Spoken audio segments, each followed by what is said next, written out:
नमस्कार. संस्कृती फाउंडेशन लांजा रत्नागिरी आयोजित 9 दिवस 9 विषय 9 वक्ते या नवरात्री विशेष उपक्रमात आपणा सर्वांचे हार्दिक मनपूर्वक स्वागत. आम्हाला खात्री आहे तुम्हाला हा उपक्रम नक्कीच आवडत असेल. आणि आजचे वक्ते आहेत श्री संजीव कबीर सर.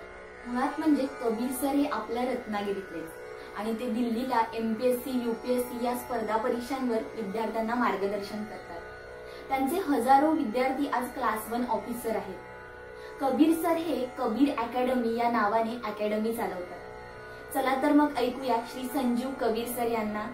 आणि आजचा विषय आहे स्पर्धा परीक्षा आणि आजची तरुणाई. नमस्कार. आज आपला जो विषय आहे तो आहे स्पर्धा परीक्षा.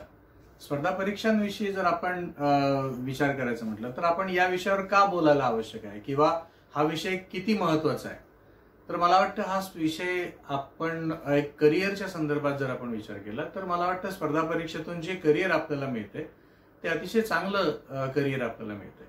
संस्कृती फाउंडेशनने हा जो एक विचार मला ठेवले त्याच्यामध्ये स्पर्धा परीक्षा हा जो विषय माझ्याकडे त्यांनी दिलाय, तर मला वाटतं हा विषय अगदी समर्पक आहे आणि आता या विषयावर चर्चा होणं ही अतिशय आवश्यक आहे. कारण प्रत्येक तरुण मुलगा किंवा मुलगी जर एक चांगल्या करिअरचा विचार करत असेल तर मला वाटतं स्पर्धा परीक्षा हे एक सर्वात चांगलं करिअर किंवा जी काही चांगली करिअर त्यामध्ये एक वरचं स्थान याला आपण देऊ शकतो. स्पर्धा परीक्षामध्ये भरपूर परीक्षा आहेत, वेगवेगळ्या प्रकारच्या परीक्षा आहेत. काही परीक्षा आहेत त्या 12वी नंतर देऊ शकतो, काही परीक्षा आहेत त्या आपण ग्रॅज्युएशन नंतर देऊ शकतो आणि काही परीक्षा आहेत त्या पोस्ट ग्रॅज्युएशन नंतर देऊ शकतो. तर आपण नक्की कोणती परीक्षा निवडतो किंवा त्याचं प्लॅनिंग आपण कसं करतो या सगळ्या गोष्टी अतिशय महत्त्वाच्या असतात आणि त्यामुळे या विषयावर चर्चा होणं हे आवश्यक आहे. आपण जर बघितलं मित्र तर स्पर्धा परीक्षेविषयी गैरसमज ही खूप आहेत. त्याच्यापैकी एक सर्वात महत्त्वाचा किंवा मोठा गैरसमज जर असेल तर खूप लोकांना असं वाटतं की स्पर्धा परीक्षामध्ये यशस्वी होण्यासाठी आपल्याला नशिबाची साथ मिळणं आवश्यक आहे.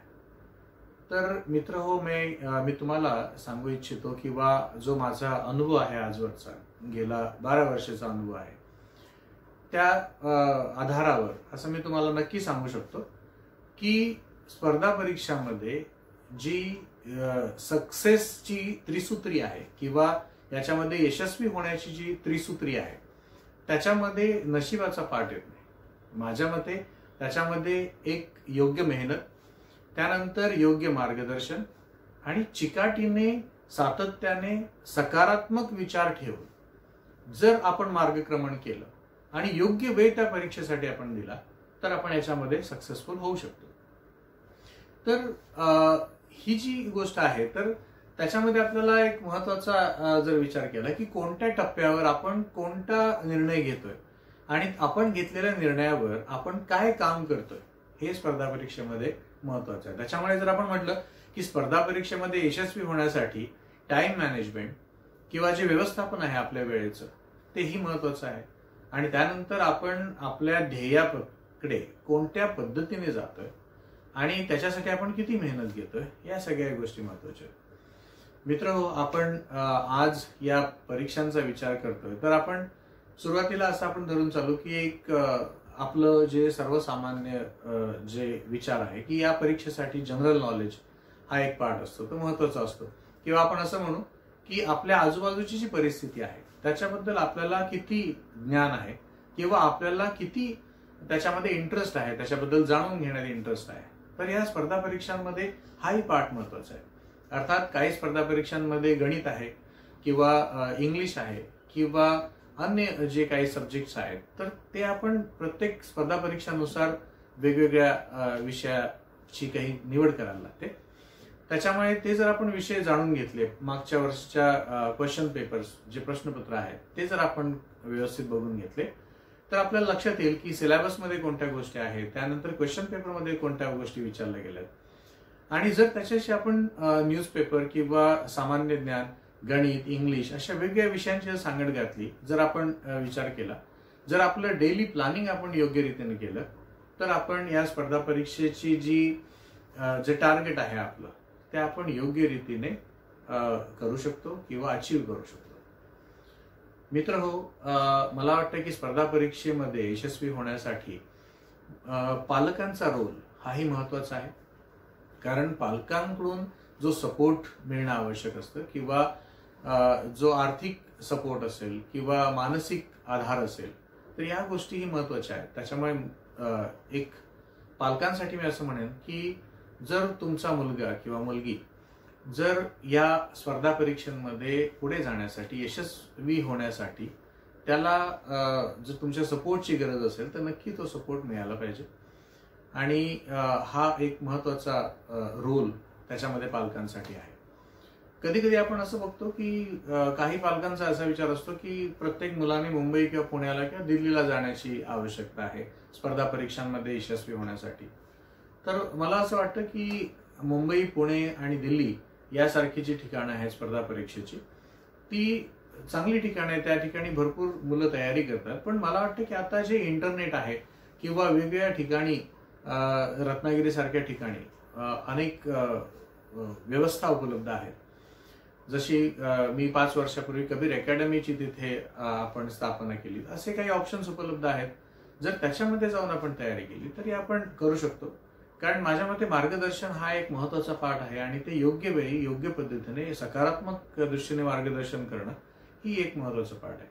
त्याच्यामुळे मुंबई, पुणे, दिल्लीला जाऊन तयारी करणं आवश्यक आहे का? तर मला वाटतं की आता गेल्या 5 वर्षामध्ये, गेल्या 3-4 वर्षामध्ये इंटरनेटचा जो वापर वाढला आहे किंवा त्याच्यामध्ये ऑप्शन्स जे अवेलेबल आहेत, त्यानंतर रिजनल जिल्ह्याच्याच ठिकाणी काही ऑप्शन्स उपलब्ध झाले आहेत.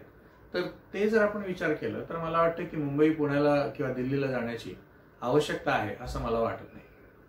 कारण जे स्टडी मटेरियल आहे किंवा जे मार्गदर्शन आहे ते जर आपल्या जवळ उपलब्ध होत असेल तर मग आपण दुसऱ्या ठिकाणी जाऊन तिथे आपण बऱ्याचशा गोष्टी कदाचित आपल्याला ऍडजस्ट करायला लागतात, तर त्या आपल्याला करायला लागणार नाहीत आणि आपण आपल्या ठिकाणी राहून करू शकतो. 10 वर्षापूर्वी असं ही व्यवस्था नव्हती किंवा इंटरनेट इथनं एवढा पॉप्युलर नव्हता किंवा स्वस्त नव्हता. पण आता आपल्याकडे डिव्हाइसेस आहेत आणि इंटरनेट आहे, वेबसाईट्स आहेत, क्लासेस आहेत, मार्गदर्शन आहे, या सगळ्या गोष्टी उपलब्ध आहेत. त्याचा आपण योग्य रीतीने वापर करून घेऊ शकतो. मित्रांनो, स्पर्धा परीक्षांमध्ये जे पास होणारी विद्यार्थी आहेत तर मी त्यांना नेहमी जवळून बघतो, पास होणाऱ्या कॅन्डिडेट्सना किंवा जे पास नाही होऊ शकले, अयशस्वी ठरले असं म्हणू, किंवा त्यांनी तो पूर्णपणे तिथपर्यंत आपला जो विचार आहे किंवा जे ध्येय आहे ते तिथपर्यंत पोहोचलं नाही. तर त्याची काही कारणं असतात. एखादा विद्यार्थी पास होतो किंवा एखादा विद्यार्थी पास होत नाही, त्याची वेगवेगळी कारणं असतात. जर आपण विचार केला की एखादा विद्यार्थी स्पर्धा परीक्षांमध्ये का पास होत नाही, तर त्याची जर काही कारणं बघितली तर त्याच्यामध्ये एक कारण असतं की कधी कधी तो चुकीची स्पर्धा परीक्षेची निवड करतो. म्हणजे त्याला उपलब्ध असलेला वेळ किंवा त्याचं वय किंवा त्याच्याशी जी साधनं उपलब्ध आहेत, म्हणजे पुस्तकं किंवा या गोष्टी, तर आपण योग्य स्पर्धा परीक्षेची निवड करणं हा एक त्यातला महत्वाचा घटक आहे. आणि बरेचसे विद्यार्थी त्यामध्ये कुठेतरी कमी पडतात असं दिसून येतं किंवा ते चुकीच्या परीक्षेची निवड करतात. दुसरं एक आहे की खूप विद्यार्थी एकाच वेळी भरपूर परीक्षा देत असतात. म्हणजे वेगवेगळ्या परीक्षा त्यांचा फोकस असतो. त्यामुळे ती एका परीक्षेच्या पॅटर्न नुसार योग्य त्याला न्याय देऊ शकत नाहीत आणि भरपूर परीक्षांना अपियर झाल्यामुळे ती जी कॉम्पिटिशन आहे त्या कॉम्पिटिशननुसार ती तयारी होत नाही. त्याच्यामुळे आपण जर बघितलं की स्पर्धा परीक्षा आणि कॉलेजचा जो स्टडी आहे त्याच्यामध्ये हा डिफरन्स आहे की कॉलेजच्या स्टडीमध्ये किंवा शाळेचा जो अभ्यास असतो त्याच्यामध्ये शाळेत जर 60 लोक असतील तर 60ही लोक पास होऊ शकतात. पण स्पर्धा परीक्षांमध्ये 60 लोकांपैकी 10 लोक पास होतात. याचा अर्थ त्या 10 मुलांना 50 पेक्षा जास्त अभ्यास करायला लागतो किंवा जास्त चांगल्या पद्धतीने त्याची तयारी करायला लागते. त्यामुळे जर आपण मित्र बघितलं की स्पर्धा परीक्षा योग्य पद्धतीने, योग्य परीक्षा निवड, त्याच्यानंतर त्याच्याशी संबंधित ज्या गोष्टी आहेत त्या आपण जर योग्य विचारात घेतल्या तर आपण याच्यामध्ये सक्सेसफुल होऊ शकतो. दुसरं जर आपण बघितलं की काही मुलं याच्यामध्ये सक्सेस न होण्याचं कारण की ते सुरुवात करतात स्पर्धा परीक्षांच्या तयारीची, पण ते पूर्णत्वाला नेत नाहीत. हा एक प्रॉब्लेम आहे जो मी नेहमी बघतो किंवा या स्पर्धा परीक्षा, समजा आपण आता MPSC आणि UPSCचा विचार केला, तर या परीक्षेच्या तयारीसाठी साधारणपणे 1 ते 2 वर्ष कमीत कमी देणं आवश्यक आहे. पण जर त्याला आपण 6 महिने दिले आणि त्याच्यानंतर ती आपण सोडून दिली, तर याचा अर्थ आपण त्या परीक्षेसाठी आवश्यक असलेली जी मेहनत आहे किंवा जी रिक्वायरमेंट आहे ती आपण पूर्ण केली नाही आणि त्याच्यामुळे आपल्याला त्याच्यामध्ये त्या कॅन्डिडेटला त्याच्यामध्ये सक्सेस मिळालं नाही.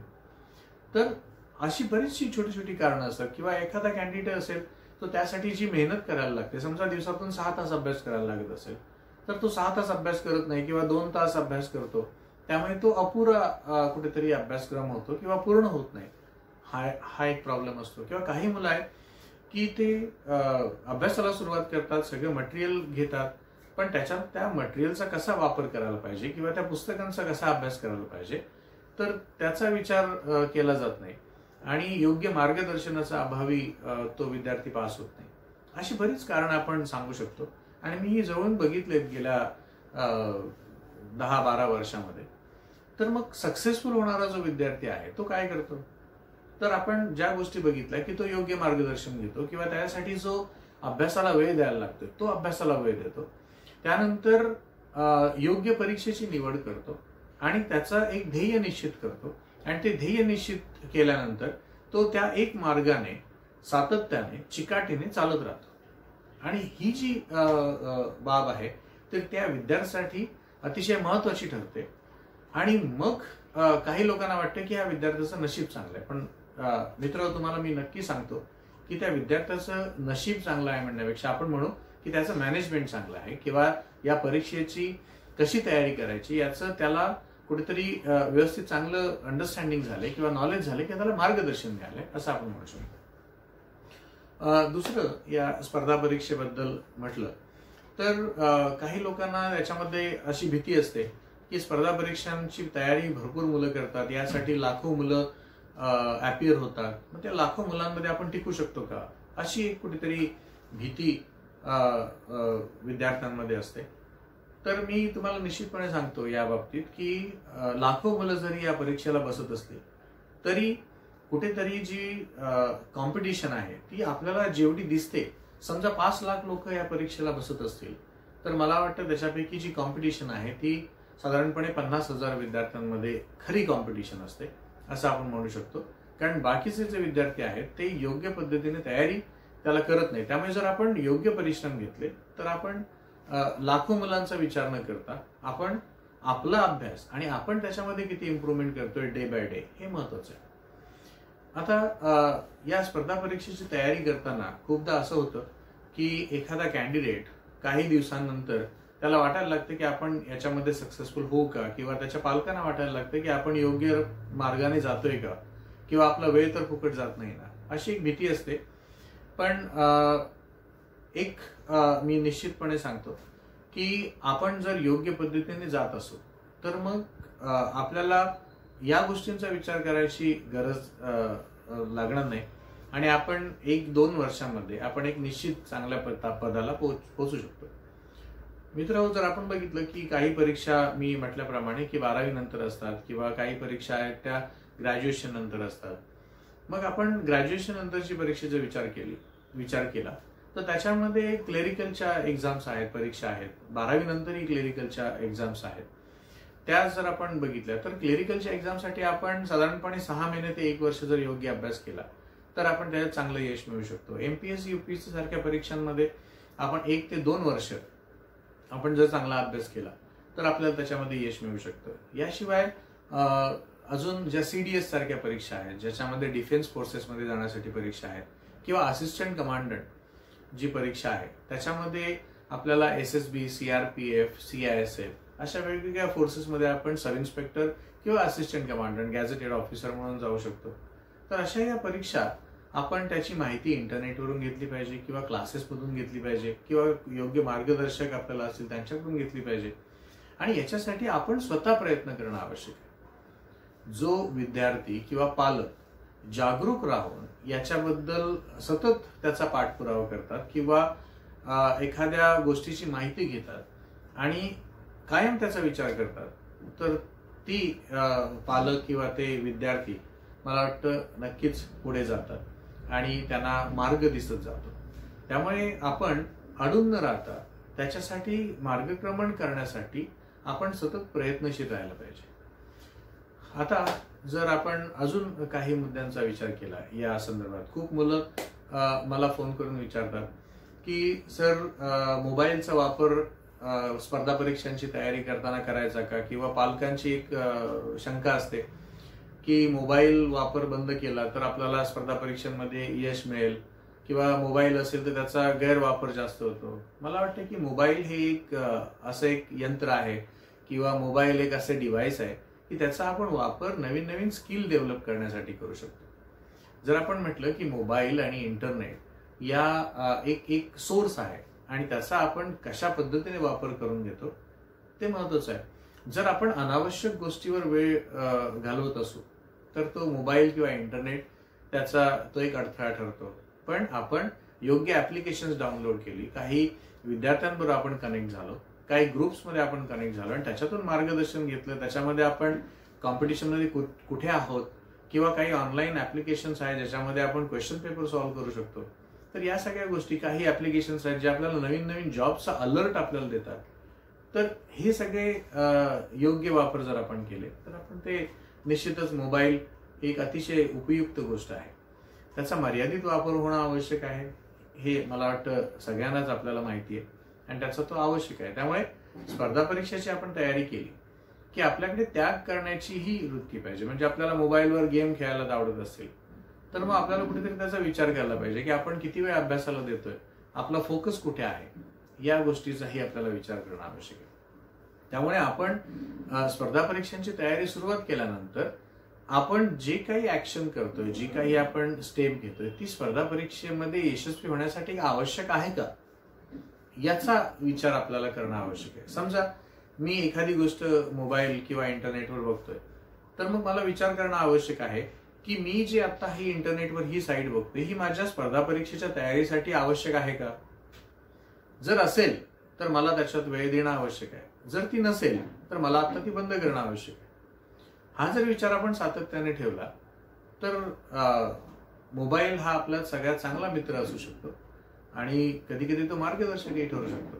So I think we need to be careful about using these things, how we need to use these type of things. Gadgets are very important nowadays and जे विद्यार्थी आहेत त्यांना मी बघितले बऱ्याच मुलांना की ते योग्य पद्धतीने वापर करतात. माझ्याकडे काही मुलं होती, त्याच्यापैकी जे 2 मुलगे होते त्यांना दिसत नव्हतं किंवा अंधत्व होतं. त्यांनी मोबाईलचा वापर करून अतिशय चांगल्या पद्धतीने आपल्या तयारीशी इंटिग्रेट केलं आणि त्यांनी मोबाईलच्या माध्यमातून तयारी केली.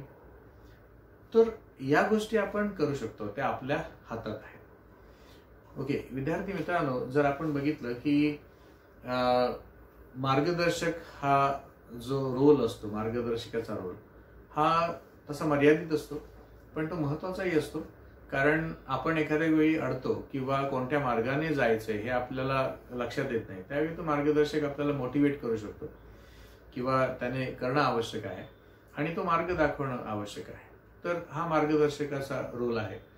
तुम्ही जर एखादा ग्रुप बनवला तुमच्या मित्रमैत्रिणींचा आणि जर 2 किंवा 3 मुलांचा ग्रुप बनवून जर तुम्ही तयारी सुरू केली तर तेही अतिशय उपयुक्त ठरू शकतं आणि तुम्ही एकामेकाला मदत करून चांगला अभ्यास करू शकता.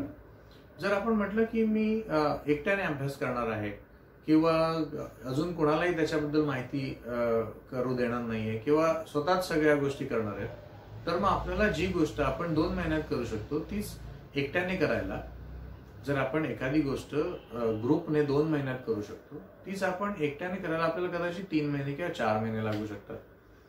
तर आपण तो वेळ वाचवू शकतो आणि त्याच्यामुळे ग्रुप योग्य कॅन्डिडेट्सचा ग्रुप जर असेल तर तो अतिशय महत्वाचा या स्पर्धा परीक्षेच्या तयारीमध्ये ठरू शकतो असं मी नेहमीच बघितलंय. त्यामुळे आपण त्याचाही विचार करायला हरकत नाही. कधी कधी असं होतं की काही ठिकाणी स्पर्धा परीक्षांचं एक वातावरण असतं आणि त्यावेळी एक समोर काही उदाहरणं असतात पास झालेल्या कॅन्डिडेटची आणि मग त्यावेळी ते वातावरण तयार होतं. आपण काही महाराष्ट्रातल्या काही जिल्ह्यांमध्ये बघितलं की स्पर्धा परीक्षांबद्दल चांगला अवेअरनेस आहे. मात्र हा अवेअरनेस सगळ्याच जिल्ह्यामध्ये आहे असं म्हणता येणार नाही. कोकणासारख्या ठिकाणी थोडासा कमी दिसतो.